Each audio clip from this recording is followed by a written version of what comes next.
Thompson here, enjoying the Richland Center City Arboretum. Coming up Friday is, of course, Arbor Day, and Monday was Earth Day. And we have a show about our planet.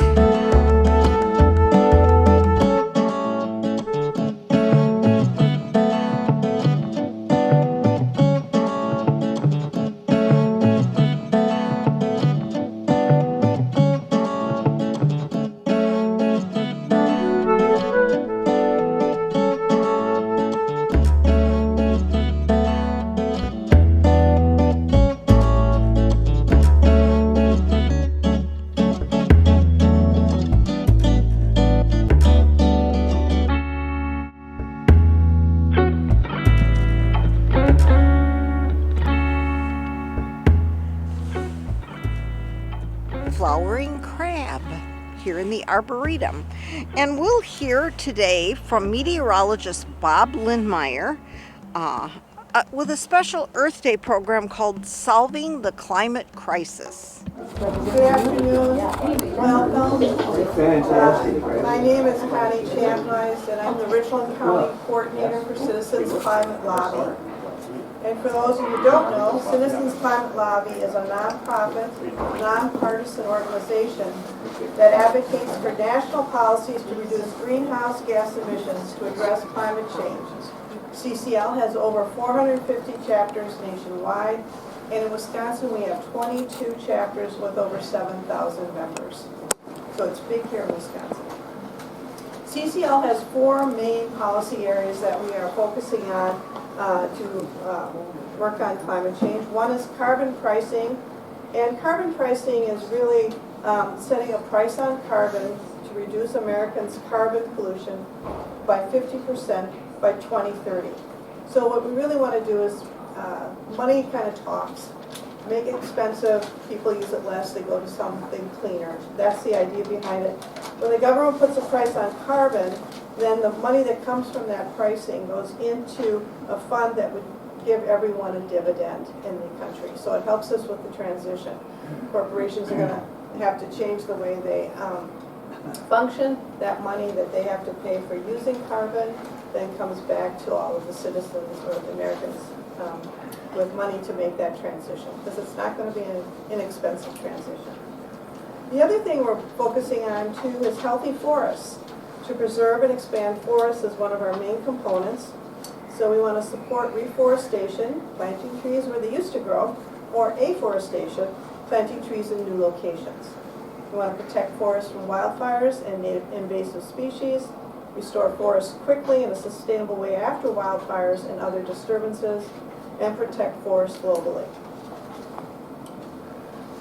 Our third program area that we're focusing on is building electrification and efficiency. So upgrading our buildings to be running more on electricity versus carbon or propane. And also to weatherize and make sure your building is most efficient. So that's for homes and for businesses. So we're trying to encourage legislation in that area and for people to do that. And the last one is clean energy permitting reform. So as you all know, everybody's building solar and wind out where where it's sunny and where it's windy, but we have to get it where it isn't.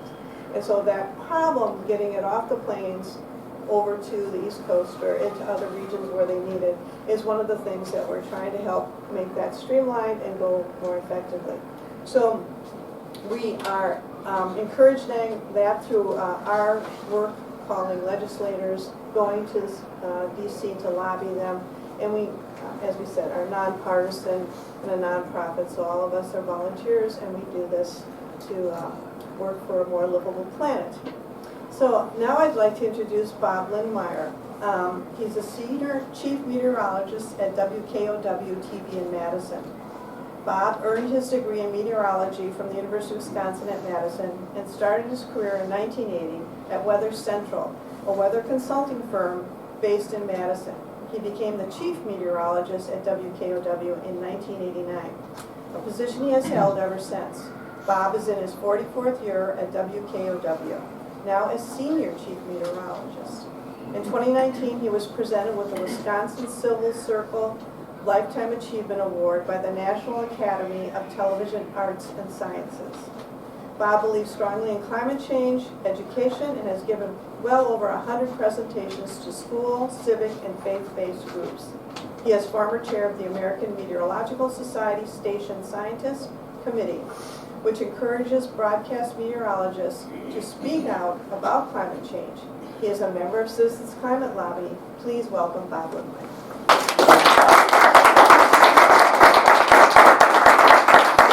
Thank you. Pleasure to be here. Beautiful drive. I live in Oregon, just south of Madison. So I took a lot of country roads through valleys. Nice sunny day. So it was a beautiful drive. It's cold. Yeah, you know, it's a little bit cold, but hey, it's April in Wisconsin, right? Kind of what we expect. How many of you were here the last time I gave a talk? Yeah, I've been here. So once or twice? I think twice. Yeah, I've been here. This is my third visit, I think, that I've had here. So it's nice to get away from Madison and Dane County. I like to get outside, you know, and talk to others. But I like to do these talks in person, especially. I get to see you face to face. I get to get your reactions, and it helps me build my presentation. I'm up to about 150 of these presentations now. What I've decided to do is use my voice as a meteorologist. For a lot of people, the only scientists they know is their meteorologist that they see on TV. So it gives me a certain amount of cred, so to speak. And so I use that to go out and talk about climate change, because it is something I'm very passionate about and caring about. I think we are in a crisis, and I think we have to do more than we've been doing up to now to keep this planet livable for our children and grandchildren. And I'll get into all that as we go along. Yeah, I'm the senior chief meteorologist now. You only see me on occasionally, basically vacation fill-in. I actually happened to work 2 days this past week. I worked Tuesday and Friday. Yeah, so I enjoy doing that. It keeps me in the business a little bit, and I've always found it fun to do. But I spend a good part of my time now talking about climate change. So let's get into it. The Six Americas audience segments rates what people believe in terms of climate change. From highest belief in global warming, they're the most motivated, that makes you alarmed, to the lowest belief in global warming, least concerned, least motivated, that puts you at dismissive. And then there's a range between dismissive and alarmed. So this is the way it looked in 2014. Actually not the best. But we have had a shift, which has been encouraging to see. You see alarms gone from 13% to 33%. Still have our stubborn dismissive segment. That's always going to be there. For those that are caught in echo chamber and don't want to listen to the science, that's real. That's where you reside. And I'm not going to be able to tell a dismissive otherwise. They are going to believe what they're going to believe. But that still leaves me 90% of people of various beliefs in climate change to reach out to and educate. To sum it up, our climate is simple, serious, and solvable. So you'll see my presentation divided up into these three different sections. Talk about how simple it is, and it really is basic science. In the scientific world that I reside in, as a meteorologist, and as one that communicates with climate scientists all the time, in the part of in the American Meteorological Society, that climate change is real, it's us causing it, it's dangerous, scientists overwhelmingly agree, and very important, we have solutions that are technically feasible, economically affordable, and politically viable. That last statement I think is really important to emphasize. There still is a way out of this. In terms of climate scientists believing that human-caused climate change is happening, yeah, 97% of all the published climate scientists state that human-caused climate change is happening. So what about that 3%? I suspect that it's climate scientists that are being paid for by the fossil fuel industry. And they have their representatives. But of the peer-reviewed research that's issued, 99.9% also states this. Human cause, and it's happening. Okay, so just want to stress that, because sometimes that's disputed. So what has made our climate change in the past? In our history, why have we gone in and out of ice ages? It's been due to a change in sunlight intensity. That sunlight intensity change has been brought about basically by these three factors. A wobble in the Earth's axis, a tilt in the Earth's axis, and the change of orbital shape of the Earth around the sun. All three of those subtly change over centuries. And that causes the sunlight intensity to wane and increase very gradually. And that's what's driven our climate up until recently. Because now it's not sunlight intensity anymore. This is a look at temperature versus solar activity. So the red line is the average global temperature since 1880. See it spike up. The yellow line is solar irradiance, and it is sunlight intensity. And sunlight intensity has been gradually decreasing. According to climate scientists, we should be in that gradual slope to our next ice age. That's where we should be going with over thousands of years, but we're not. The opposite is happening. And so why is that? It's because we are changing the chemistry of our atmosphere, and that chemistry change is causing it to warm. So the atmosphere is 99% nitrogen and oxygen, but it has these important trace greenhouse gases. Only make up about 1% of the atmosphere, but they're very powerful. So they're water vapor, carbon dioxide, methane, and nitrous oxide. Water vapor is a greenhouse gas. However, it doesn't change its concentration. It just goes through the water cycle over eons. So the three gases that are increasing in concentration are carbon dioxide, methane, and nitrous oxide. This is an old science that has been not in dispute for decades, over 100 years. These are all different scientists that were able to research and determine that carbon dioxide is a greenhouse gas. They were able to determine that it's making our Earth warm, and even project into the future and say, if a fossil fuel production and the burning of greenhouse gases continue, then we're going to see the atmosphere warm. And so all these scientists have their part in advancing that science. But this has, again, been known for well over 100 years. It is simple. We're burning fossil fuels, and that is putting greenhouse gas in the atmosphere, especially carbon dioxide, and that in turn causes the temperatures to rise, both in the oceans and in the land and in the atmosphere. Everything's rising. Scientists have to be able to put things in perspective, though. They've got to be able to say, okay, this is happening now, but how does that relate to 100 years ago, 1,000 years ago, even 100,000 years ago, so that we can, compare things? Well, what they've been able to do very cleverly is drill ice cores in the Arctic, in Greenland, in the Antarctic, into the ice sheets. They've been able to drill as much as 2 miles down into the ice. When you're down 2 miles, you're at 800,000 years into the past. And by extracting that ice core, it has bubbles in it, which has the air chemistry at that era.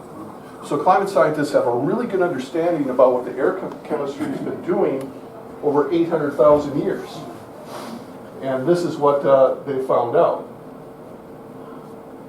That here's 800,000 years in the past. Vertical scale is a concentration of carbon dioxide. And it shows bouncing around between 200 and 300 parts per million for hundreds of thousands of years, until you get to the very recent past, and then we see this. We see this incredible spike. So this is natural variation. A lot of this is driven by sunlight intensity. Our Earth warms, our oceans warm. When the oceans warm, they absorb CO2. When the oceans cool, they release it. So you get this natural variation. But there's nothing natural about this huge spike that we've seen in our recent past. It's due to, from the start of the Industrial Revolution, burning fossil fuels. And even going farther into the past, what climate scientists have been able to do, and this is going back over 2,000 years now, they've been able to reconstruct the average annual temperature from paleoclimate data. And it again shows how the temperature of our Earth, of our atmosphere, was just between 0 and about 0.5 degrees Fahrenheit. Even dropping below that in recent past, but now we again have that huge spike taking place of our temperature. And it all correlates with the greenhouse gas concentration increasing. So take that big spike at the very end, let's expand that out and take a look at that more closely. So this is 1880 to just a couple of years ago. Blue line is average annual temperature of our Earth. Bounces up and down. That's natural variation doing its thing. But you can see how it's been steadily going up in actually, it's not a linear fashion, it's more exponential. And how that correlates with the increase in carbon dioxide. Carbon dioxide is a greenhouse gas, literally puts a blanket around our Earth. Very simply, it's like a down blanket. You have feathers in there.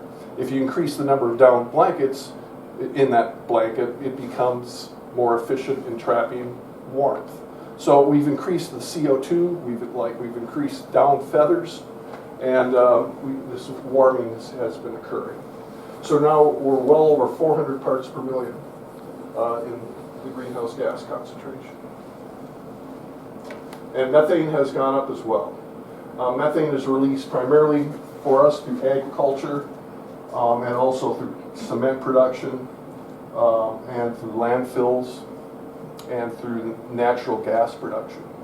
Leakage from natural gas production has also contributed to methane. And this is the strength of the different greenhouse gases. Nitrous oxide is the most powerful greenhouse gas. Methane followed by carbon dioxide. So all these have to be addressed. Methane and nitrous oxide are just as important to control as carbon dioxide, which you hear most about. But these other two greenhouse gases are factors as well. And one of the most important things is carbon dioxide, once it gets in the atmosphere, stays up over 1,000 years. So once it's up there, we're at a new normal. This is the way it's going to be, unless we figure out a way to extract that carbon dioxide. Nitrous oxide, 100 years, methane, 10 years.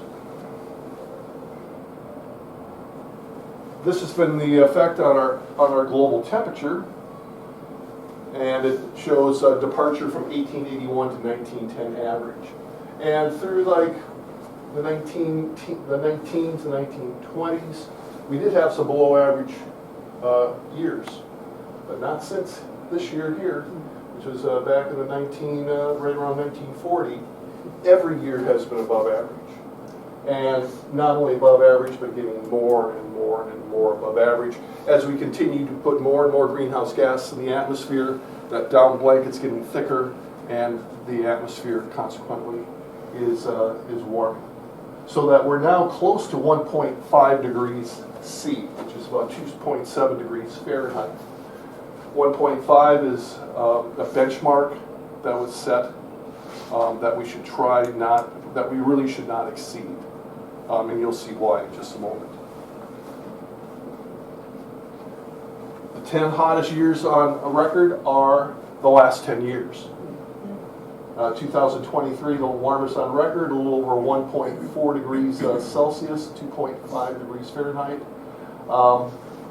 Why this difference? It's natural variation. It's El Nino, it's La Nina. El Nino is a warming of the equatorial Pacific Ocean, the surface waters.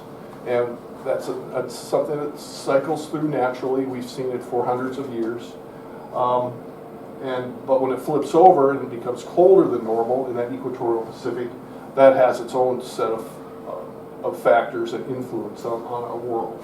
But we had a strong El Nino, which helped us in 2023 go by far above previous years in terms of average warmth.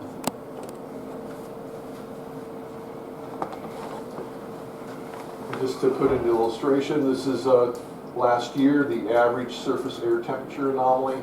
Anything in red or yellow is above, blue is below. So there's not too much blue in there. Almost the entire world has been above average. In some areas, way above average. Look at Canada, way above average. Parts of Northern Europe, Antarctica. So this warming, which is beyond scientific dispute, is human caused by greenhouse gas emissions, is giving us serious problems, to say the least. You have rising seas because we're seeing a tremendous melt now in the glaciers, in the mountains, in Greenland, and in parts of the Antarctica. So sea level rise is becoming more and more of a concern. But we're also seeing more wild weather.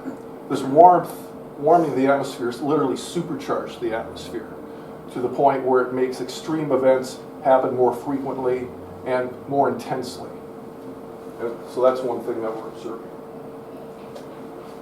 Here in Wisconsin, this is the way we've warmed. Again, the worldwide average is 2.7 degrees Fahrenheit since the start of the Industrial Revolution. Well, the United States, just since 1970, has warmed 2.5 degrees Fahrenheit.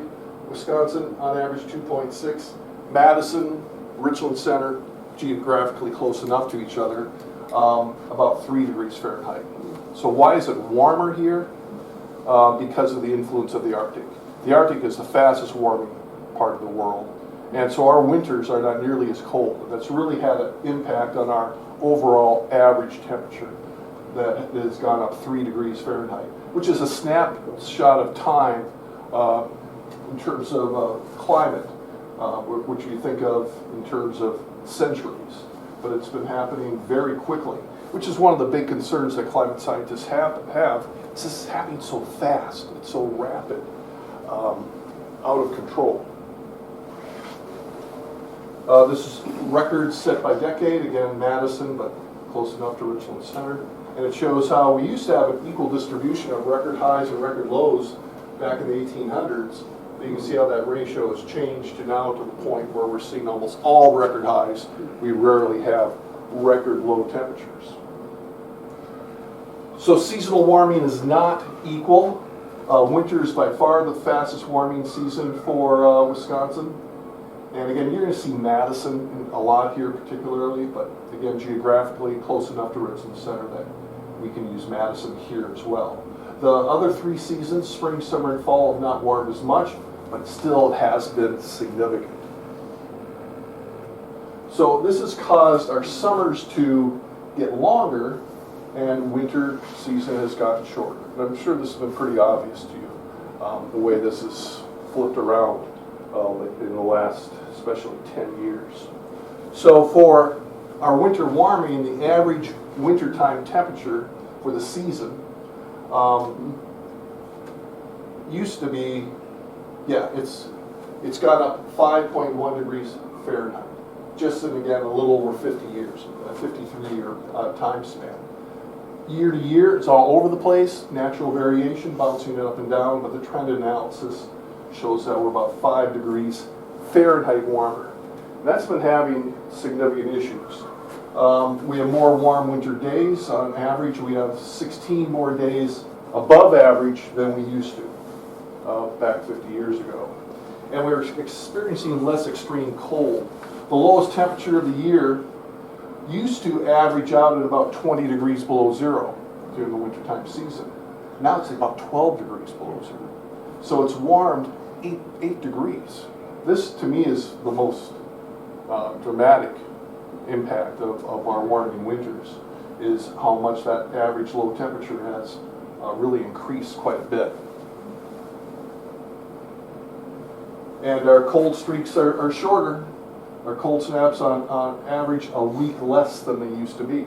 Again, the Arctic air is not as cold as it used to be. So the duration of the cold air is shorter, and the intensity of the short air it tends to be less as well. So this has caused all kinds of winter warming. Now you might say, well, Bob, what about my heating bill? I'll say, yeah. You know, our heating bill has not been, have not had to pay out as much as we used to. But it's, in my mind, it's more than outweighed by the negative impacts of our warming winter. The fact that we don't have that really cold overnight low anymore means more disease-carrying insects to survive into the spring. Farmers are seeing pests that they have not seen before, because it's significantly warmer in the winter, and again, you just don't get that kill off. We're having earlier blooms, more pollen production happening earlier, because we're seeing vegetation bloom earlier. And we're seeing less snow. This last winter, yeah, a lot less snow, right? It was terrible.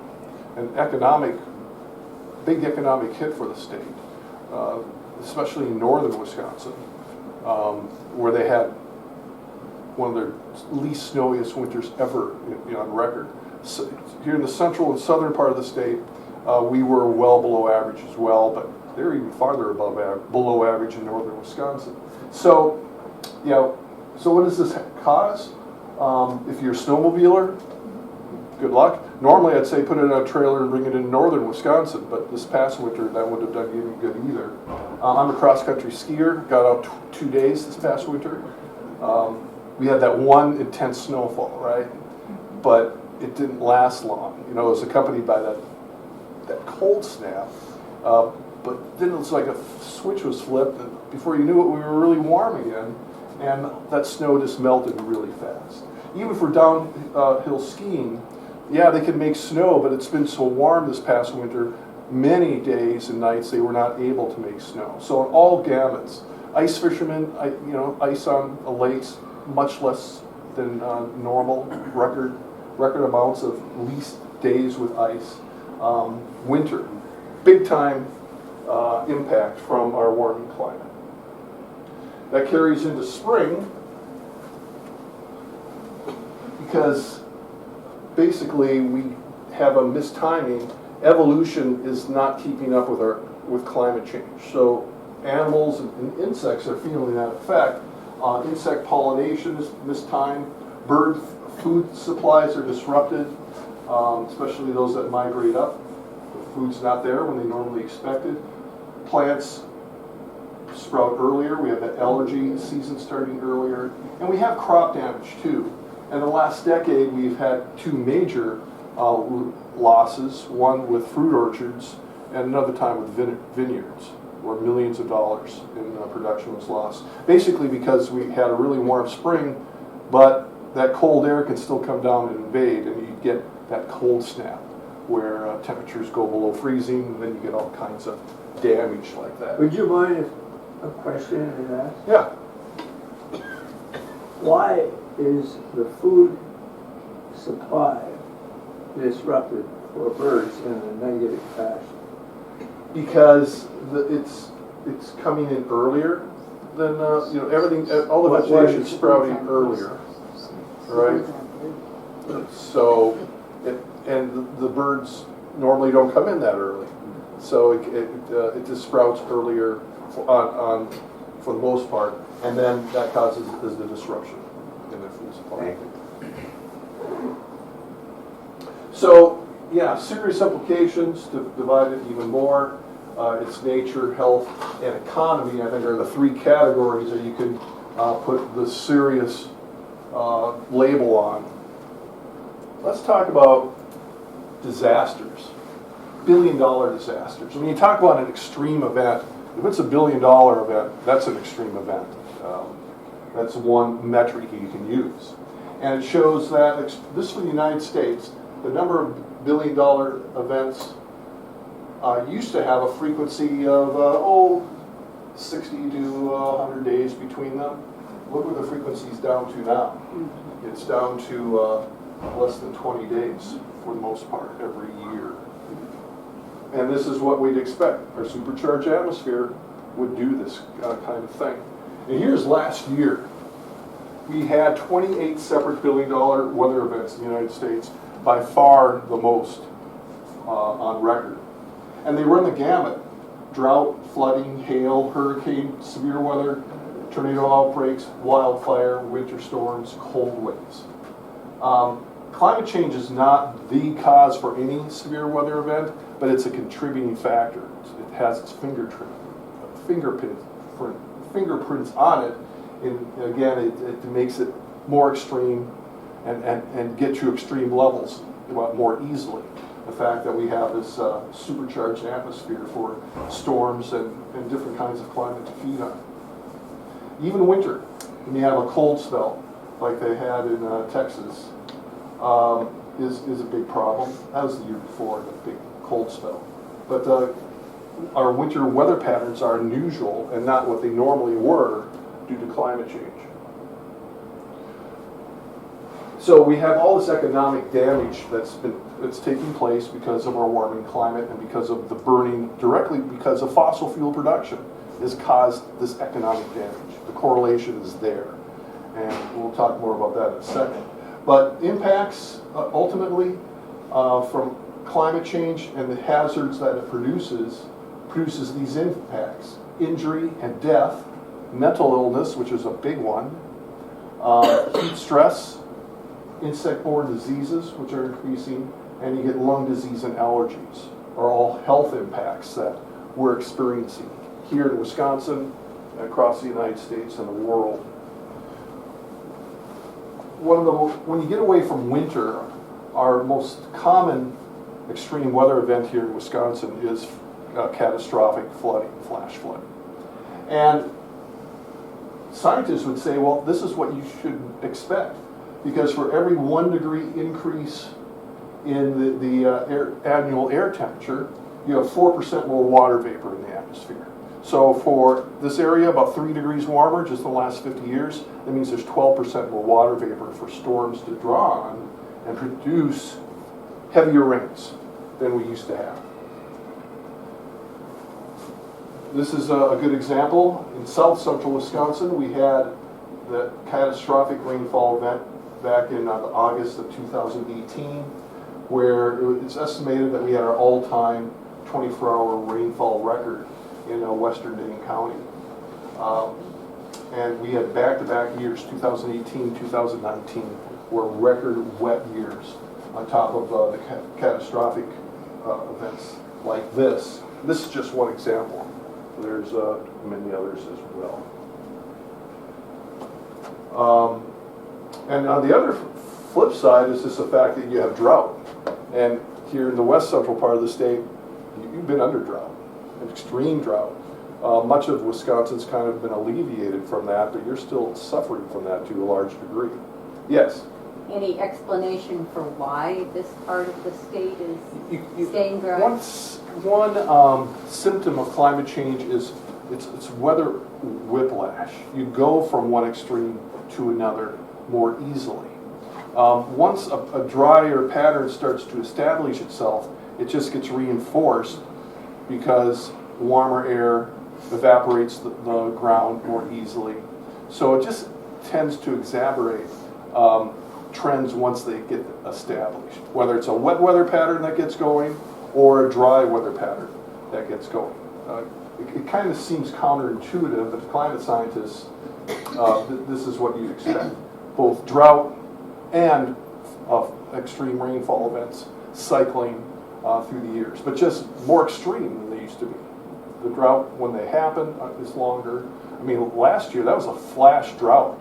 You might recall into the early part of the spring, we were doing great.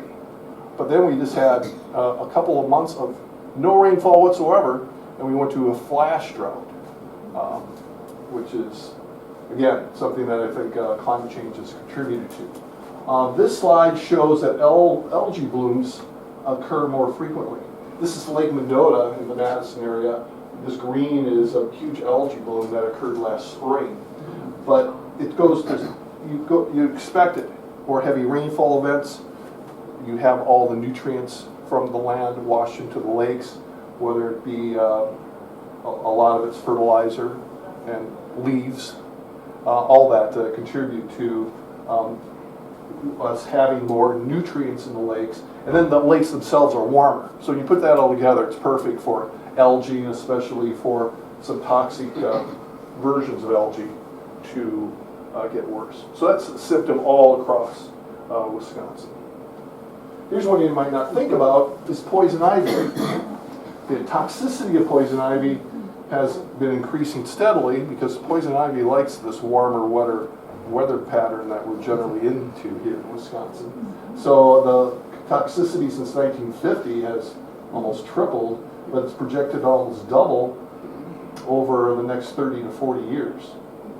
And I managed to get poison ivy twice last year somehow, but it was not fun. It does take forever to get rid of. I can attest to the toxicity of poison ivy. You don't want to get it. It's pretty nasty. But ticks are another problem. Warmer weather, ticks like that, so they're expanding northward. Deer ticks are more and more of a problem. Lyme disease is becoming more frequent of an issue because ticks like how much warmer it is around here as well. And mosquitoes too. Our mosquito season on average is about 3 weeks longer than it used to be over 50 years ago. Again, it varies all over the place,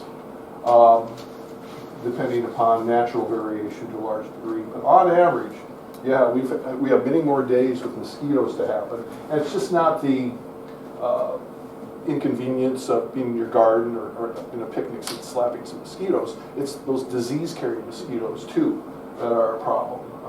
Zika, West Nile, among other diseases there. And then there's allergies.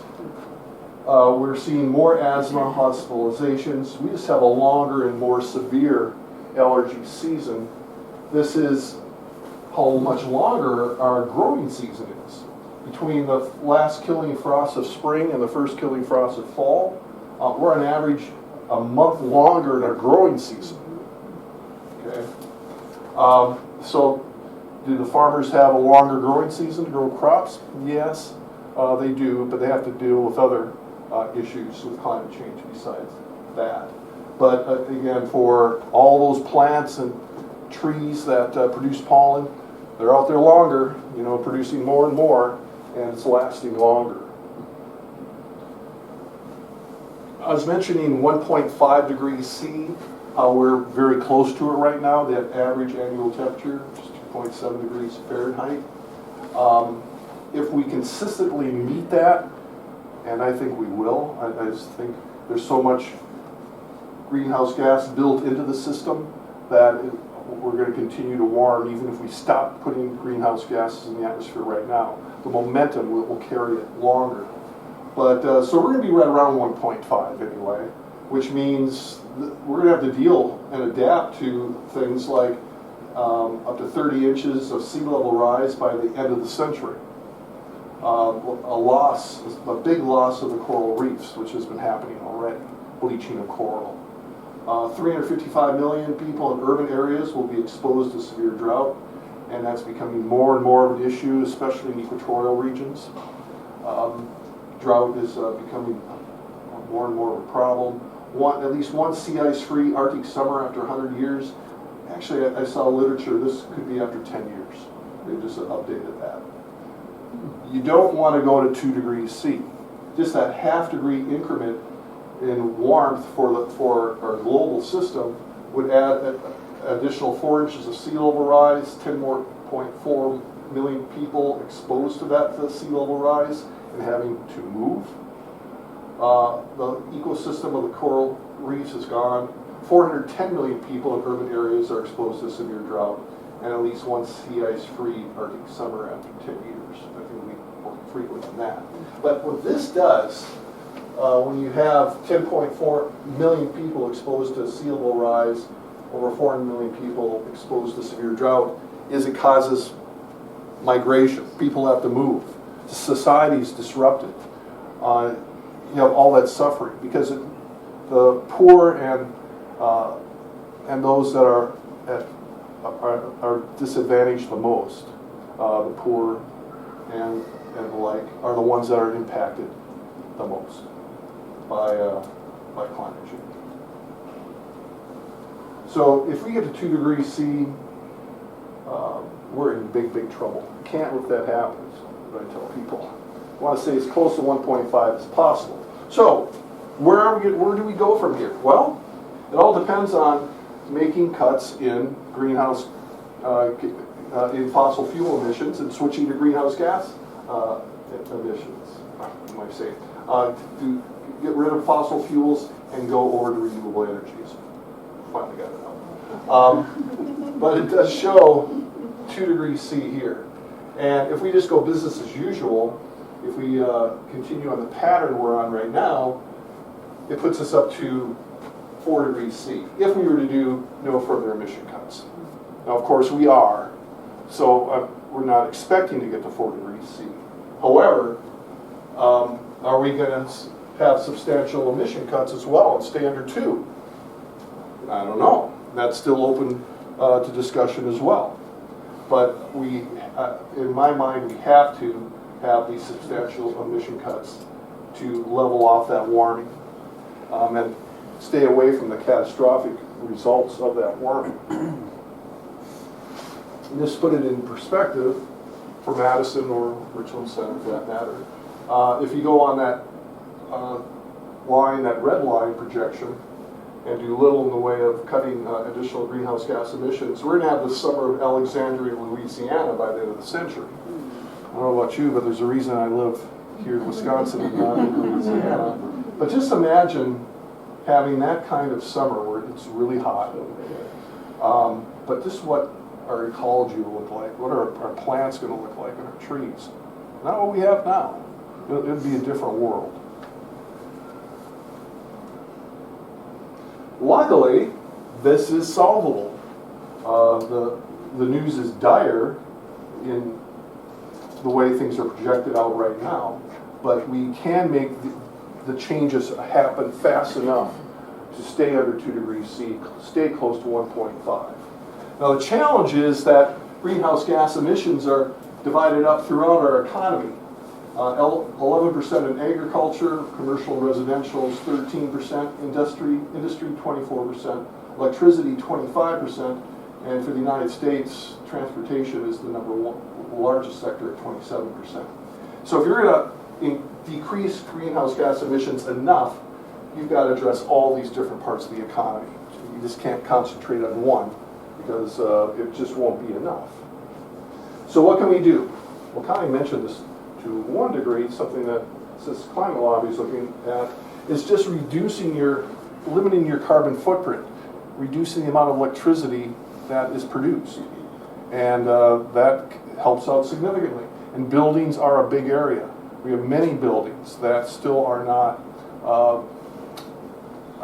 efficient enough in terms of keeping in heat and cool air. So you need dynamic glass, you need extra insulation. You have to get away from gas heating and go to electrical heating and cooling. But there's a lot that can be done in this area to help reduce electricity consumption.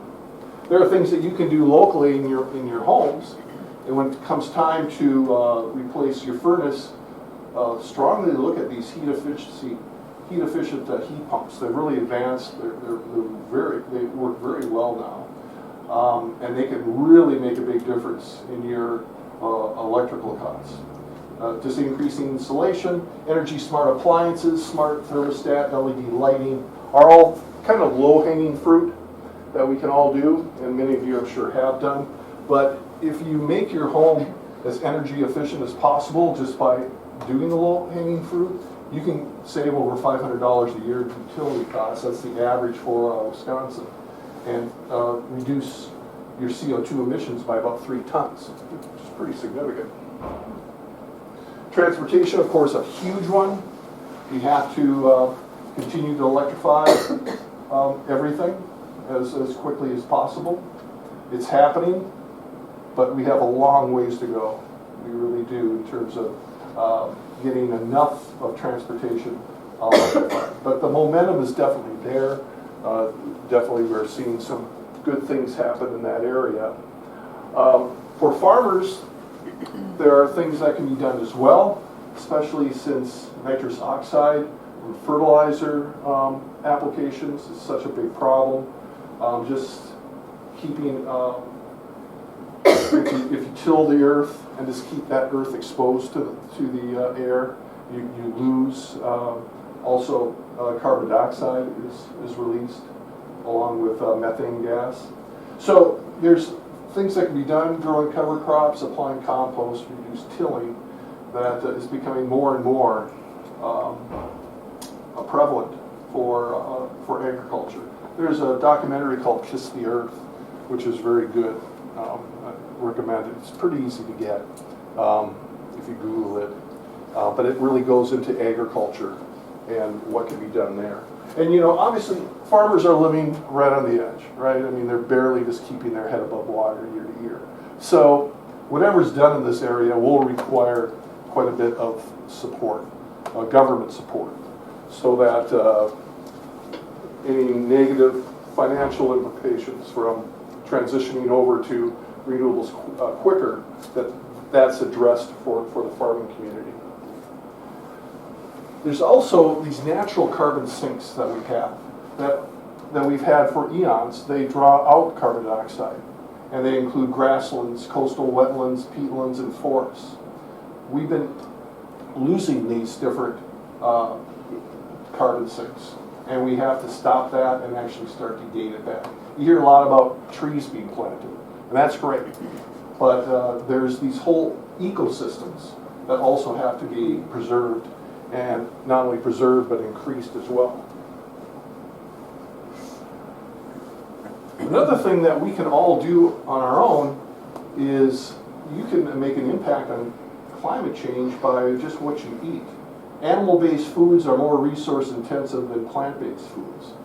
So blue is rainwater, freshwater consumption, orange is greenhouse gas emissions, and green is land use. We can make this out.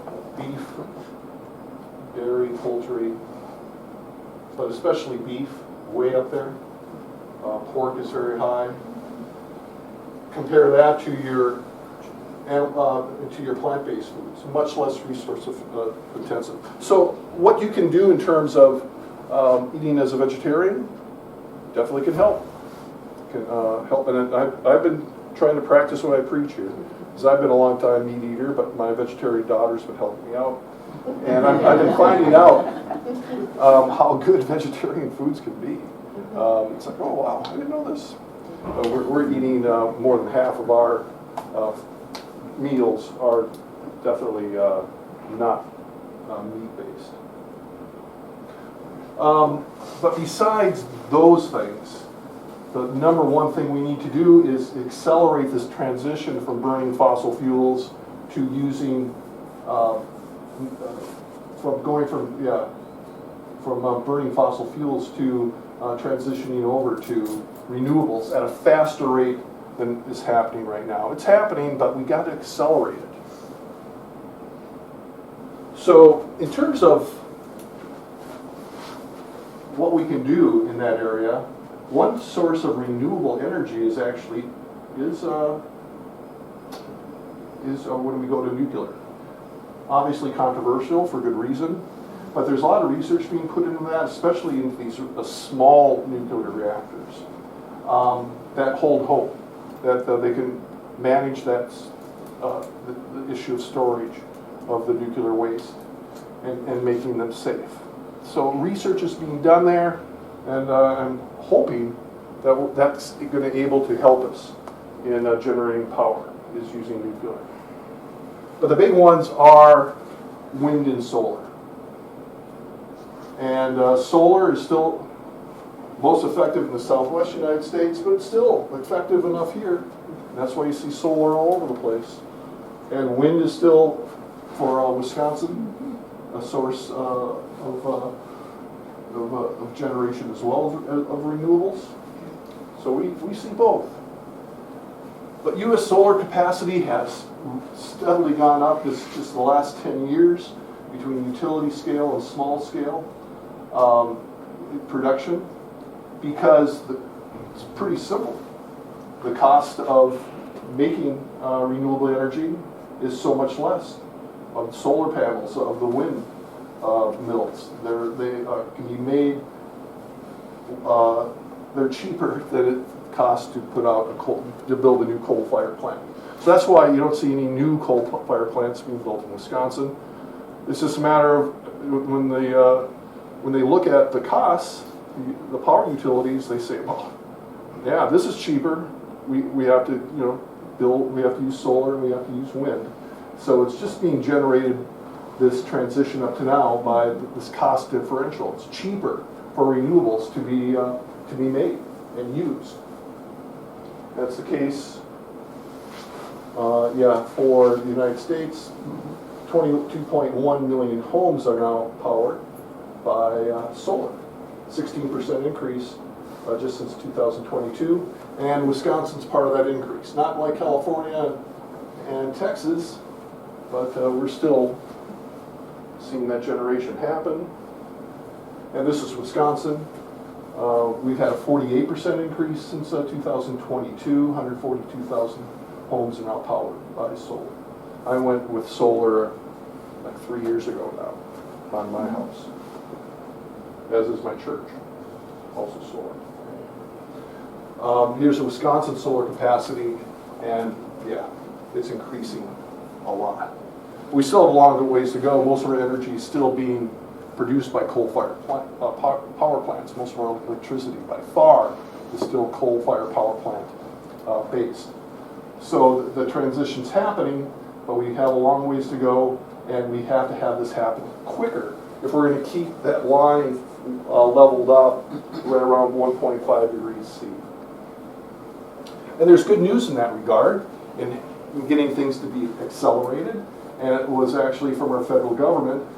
The Biden administration implemented the Inflation Reduction Act, IRA, and it's now implemented in full swing. And basically what it does is it's tax incentive based, but that tax incentive makes renewables cheaper yet. And again, that accelerates that transition from fossil fuels to renewable energy. The goal by 2030 is to be 50% below 2005. Okay, and IRA is projected to get us almost there by 2030, which is not too far away. But IRA's just been huge in the effect that it's going to have. If we didn't have this, I'd be a lot more in despair. But we have it, so as long as administrations don't take it away, we're fine.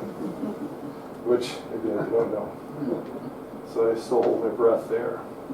But IRA will do emission cuts through all the different economic sectors, especially for power utility and transportation. It will have a big effect. EVs are going to become cheaper. Government is going to make it easier to get tax incentives than it is right now. You're going to see that happen. But as Connie also mentioned, there's another area that we can address politically, and that is a carbon price. A carbon price is the single most powerful tool available to reduce carbon pollution. This has been known by economists for decades. It's well-known understanding. And again, it just goes to figure. We have all this economic damage that's being produced by fossil fuel production, coal, oil, and natural gas. If you put to make the true cost on that fossil fuel, put that economic damage into it. And this has all been figured out by economists. They can generate a per ton, like CO2 per ton, what you have to increase the cost of that fossil fuel to make it really reflect its true damage. When you do that, the fossil fuels become really expensive. And that really makes the renewables so much cheaper, and that acceleration, it happens. If we can get this implemented, it'll definitely put us over the hump and get us to be where we need to be, and to keep us at right around 1.5 degrees C. I'm confident we can stay there. The way it works is you charge a fee on fossil fuels at their source, mine, well, or port, and that makes that fossil fuel more expensive, but it also makes our lives more expensive because we have to pay for that additional fee. But what the Energy Innovation and Carbon Dividend Act does is it returns all that money 100% to us as money that we can spend to mitigate that cost of energy, which is going to go up a lot. Okay, it takes that out of the equation. As a matter of fact, if your carbon footprint's small enough, you're actually going to have money left in your pocket after you're paying your additional energy costs by doing this. But yeah, Energy Innovation and Carbon Dividend Act, end result, it will get to net zero by 2050. I talked about the 2030 goal, but the 2050 goal is to get to net zero, and it'll get us there.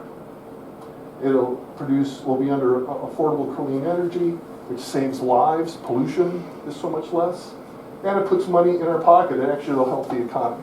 So that's something that Citizens Climate Lobby does encourage, and politically, we spend a lot of time on Capitol Hill. I've been to the Capitol to talk to senators and congresspeople about it. And if you feel like this is something that strikes a chord with you, talk to Connie, and she'd be happy to tell you more about CCL. And one other area besides legislation is in science.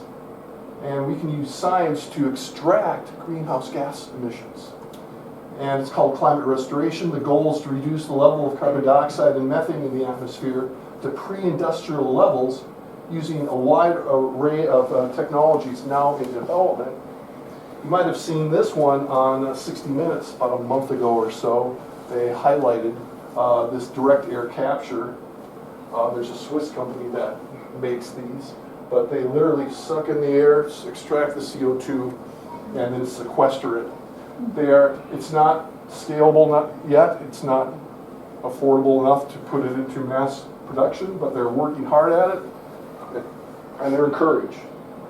You can do things like convert landfill methane into RNG, renewable natural gas, because for landfills, they're one of the biggest contributors of methane in our atmosphere. So by sequestering all that methane can make a big difference.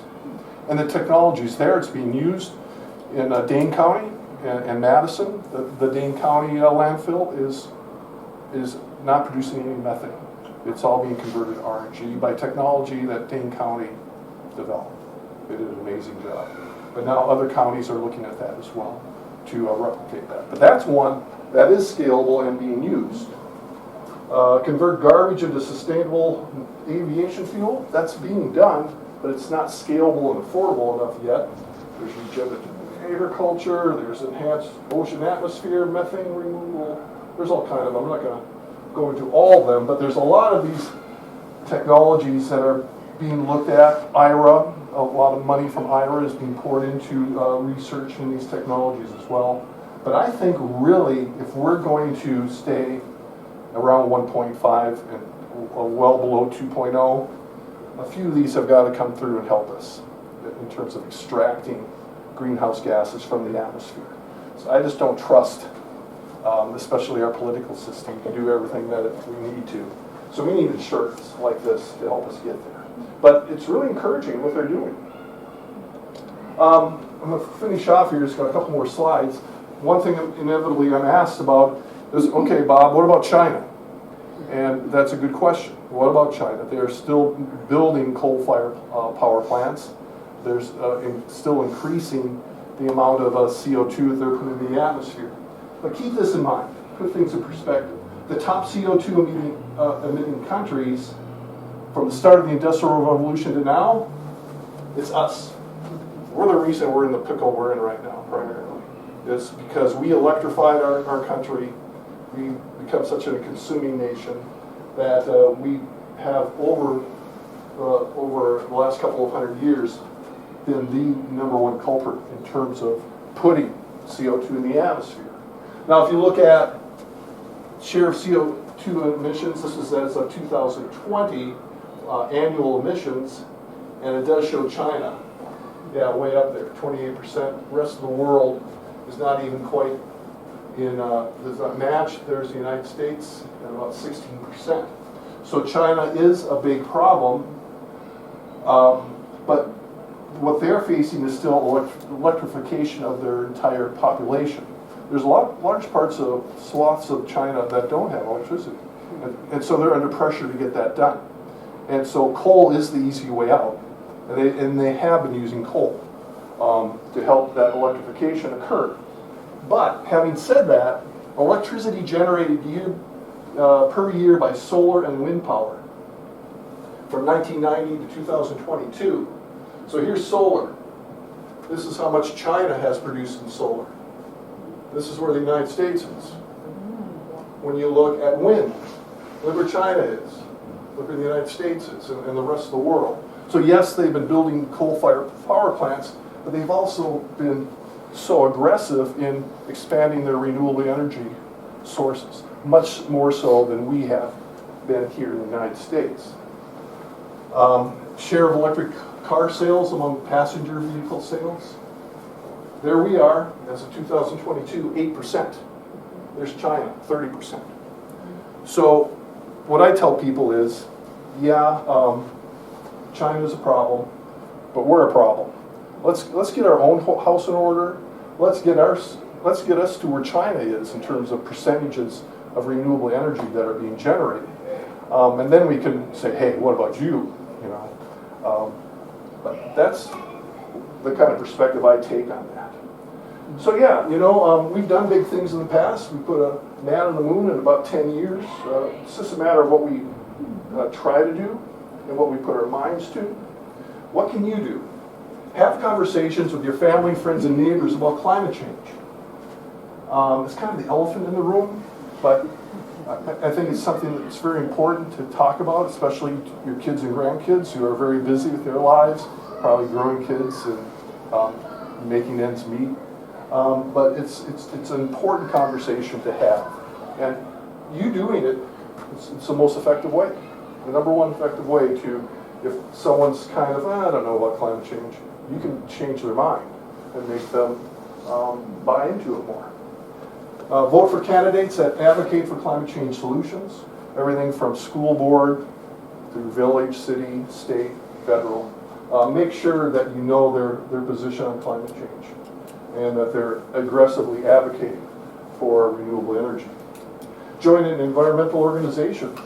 It can be pretty frustrating watching the news and seeing all the bad news out there. You don't feel like you can do anything, but if you join an organization, you're empowered to a large degree.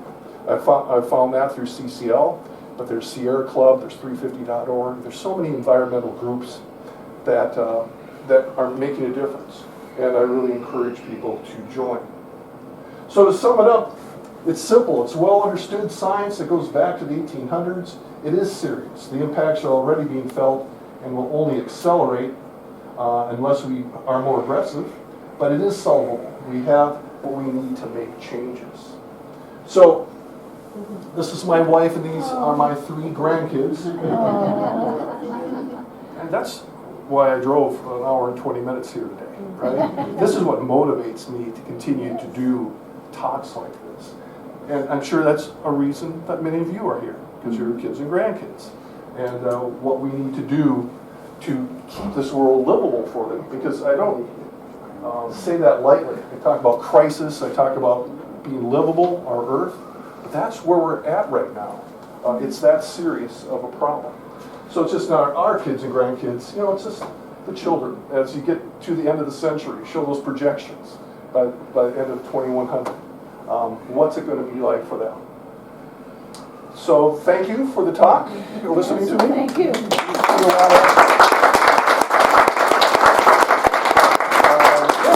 Thank you very much for that, but we definitely have time for questions that you might have. Anybody have a question? Or was I that good in my presentation? the 1.5 degree benchmark, Yeah. that's an average above what base? Pre-industrial level, so it's, you put zero pretty much at late 1700s. That's when, and then how far has it climbed since we started burning, fossil fuels? That represents that time frame of fossil fuel use. That's gotten us from 0 to 1.5. And it's really accelerated in the last 50 years. Yes. Where does the carbon tax and dividend legislation, the bill stand right now? You want to touch that one? Well, I know that it's been resubmitted. It's always on the docket, but no one's really pushing it. Yeah. Right, I think that, kind of we've expanded into 4 other areas because we see more movement in those areas. Yeah. So, reforestation, making our buildings better, and we're looking at reform, permitting reform, so we can get things pushed through faster. So, we always have carbon fee and tax, or carbon fee and dividend as our number one legislation, but it's takes kind of takes a lot of people to get to that, and so we're trying to move other things forward. But we still push it all the time, but it's not. Yeah, it's not in the near term. We thought we almost got close to it Right. the year before, but it didn't happen. So we're a ways off, but I still always want to make sure people are aware of it, because if we could get it passed, that would make such a big difference. Right. Do you think the passage of the IRA sort of caused people to back off on this now? It's sort of like we finally got something, so we better keep our mouths shut? There may be some of that. Yeah. And Iowa is huge. It's been a game changer. It's really moved the needle. And maybe some politicians have been able to say, well, yeah, you didn't get that, but hey, look, you got your IRA, so they might be using that. I mean, it's a hot potato, using of putting a cost on those fuels, and understandably so, because the fossil fuel industry is such a powerful lobby that putting additional costs on their products, not easy to do. Not easy to do. But I'm one of those people who was kind of an early adopter of an electric car, and I'm still driving one, which is a bit of a challenge living out in the country. Oh, yeah, that's without the obvious, chargers. yeah. It's tough. But I've noticed in the last few months just a lot more negative coverage about EVs, and I think that's the money coming in from the fossil fuel industry to sort of, tell people, look how horrible it is, look, things aren't happening the way they're supposed to. And it just seems to me like a big shift towards saying, aha, it's not working. yeah, the disinformation that's been put out by the fossil fuel industry, it's very sophisticated. It can sound convincing if you don't, if you're not able to dig into the weeds of what they're saying. So that's one reason I'm talking here, is to dispel a lot of that. Disinformation from fossil fuel industry is really still a big problem. In EVs, it's a big problem. People don't know the full story about EVs and get easily influenced and say, I'm not going to buy that. Well, I also think too is this the area is a momentous and historic piece of legislation, but it has so many things to roll out, and we're not a nation that's patient about how to do it. So we have to get that solar and wind off the planes. How do we get it out to where it's needed? We have to get the recharging stations in. We have to do a lot of things yesterday, and that's our problem. We're kind of behind the curve. And that's, the government, just doesn't move with that. Right, and so the idea, that's why we've always been money talks. You go right for the fee first, and that'll move people quicker. But I think, what we've got accomplished so far is a trend, that's going to help us, but we still do need a lot more. We need to do personally a lot more, and our government needs to do a lot more, and hopefully industry will see the light and move it. It's very encouraging what the auto industry is doing in terms of they see where it's going. And so, you know, it's all going to be electrified. I just I co-hosted my church, St. John's at Lutheran in Oregon. We had an Earth Day fair. And so we had a bunch of speakers in. And we had 20 EVs there, which was really cool. I got to drive a bunch of those. And it's amazing what the technology on EVs is like now. It's like you're driving in a rocket ship. It's Yeah. really cool. Yes.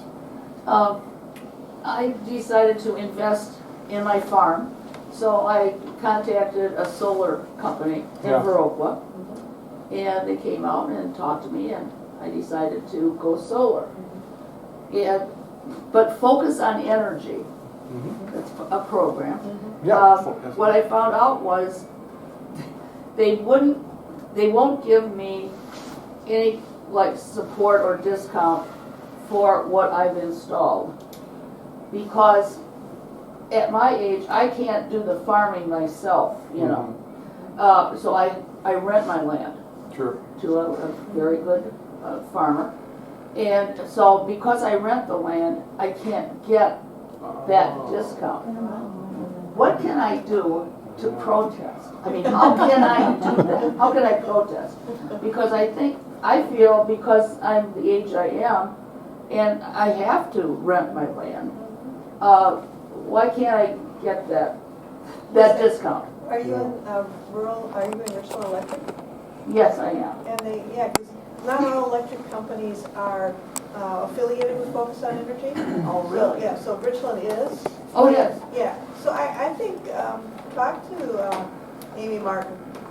Yeah, she's the executive director of REC, and find out what the situation, because I don't think that's a federal program, Focus on Energy. Oh, maybe No, it it's a is. state program. It's a state program, so Oh, I it think, is. so start locally, so just talk to Amy, she's the Write it down. CEO.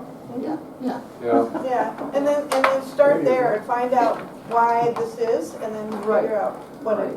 I mean, because that's an unusual thing about the rental of land, I never heard Yeah. that, but, you Yeah. know, I would start with her, because. like- Because even if it's $2,000 or $3,000, I mean, like a discount thing, Yeah, yeah. that helps. That Yeah. helps a lot. Yeah, we Sure does. got the Focus on Energy when we put our solar in. Oh, you did? Oh, yeah, Okay. yeah, but we don't, and they never asked us about rental of land or anything, so I don't know why that came up for you.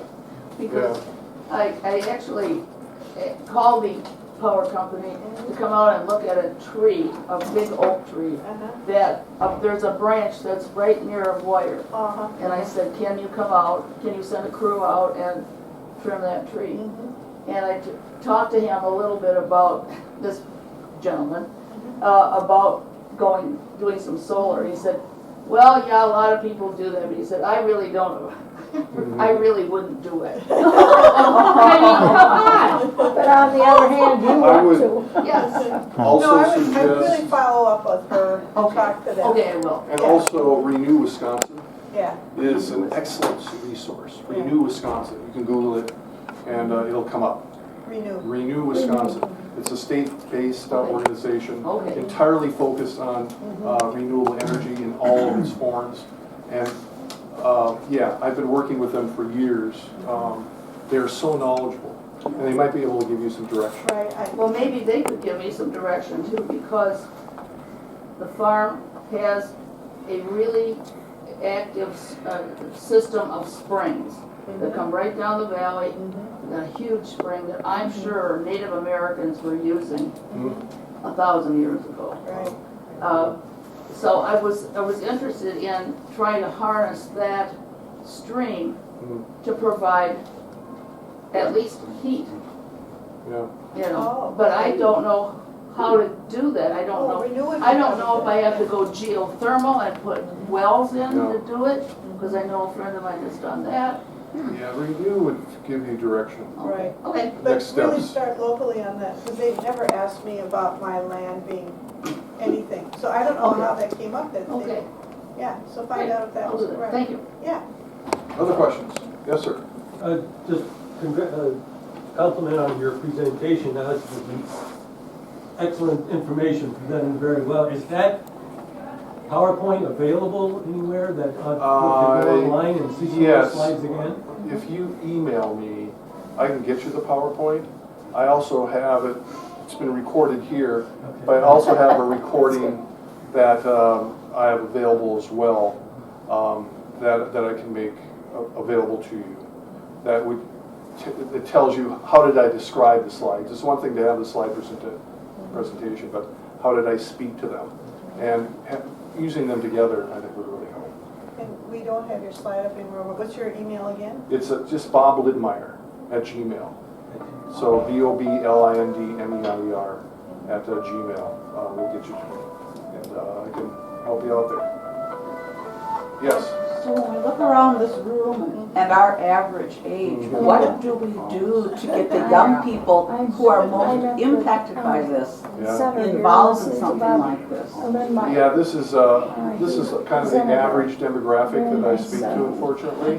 Well, unfortunately, I shouldn't say that. I mean, it's great that you're here. You know, but that's why I talk to friends and family. A lot of them know quite a bit already. It's like, I don't need to hear Bob talk. I have my own, I've been able to research it and figure it out. That's just the case for my son and my daughter. They were just on their own become very learned on it. So I think there's a big awareness out there in younger people. But yeah, they still can use a push. That's why I say, talk to them directly. Are you ever invited just into schools or youth groups? I am, yeah. I've given faith-based groups, civic groups, and also schools. Did I understand it right that the bare land with no cover crop on it emits methane? Yeah, just having the black dirt exposed to the air allows gases to escape. And I'm by no means an expert on this, but that's my general understanding. It's a negative to have tilled the ground and have it just black earth exposed. That's why they talk about no-till being so valuable. I think that's been a big move in the farming industry. You see very few fields bare anymore. Yeah. And it's amazing the technology in farm equipment. I just recently, a young lad that I buy my hay from, he was going through a new planter that he got, and how intricate that is. It just blew my mind. Well, Yeah, a lot of them are doing a lot already. They don't even drive their tractor. It's just, On the field, it's all done. Like last year, he said with his thing, he could get within 6 inches of where he needed to go. This year, he's got it down so intricate that he's within 1 inch of being that close to where his last row went, and then he had to go next to him. And basically the tractor drives itself, but he has to be there to watch the computers for all of the different things that they do with the planters. Talk to a young lad that's farming someday, it'll just blow your mind. yeah, a lot of them are really very advanced, Oh, and it's great to see. I mean, Working what on you're the thinking equipment, about is being done. he was just, I mean, he was changing electrical connections and a number of things on the planters to make it work right, and no dummy by any means. I mean, No. wonderful. not a lot different than it used to be. Any other questions? There's some cookies and some brownies back there, and there's also a flyer about CCL if you are interested in learning more about that organization. It's on the table. Great. Well, thank you very much for Thank attending. you, Bob.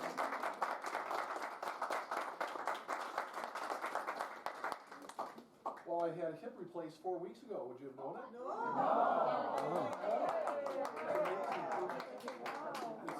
It's like, yeah, it's miraculous what they can do these days.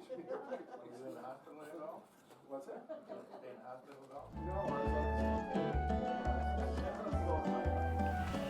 Well, it's an early spring after a very mild winter. A nice place to walk here at the Arboretum, which is kind of behind the Richland Center Police Department. We will soon be having May and May Day and other things like that are coming right up. And we hope you'll come back next week and every week to watch our town.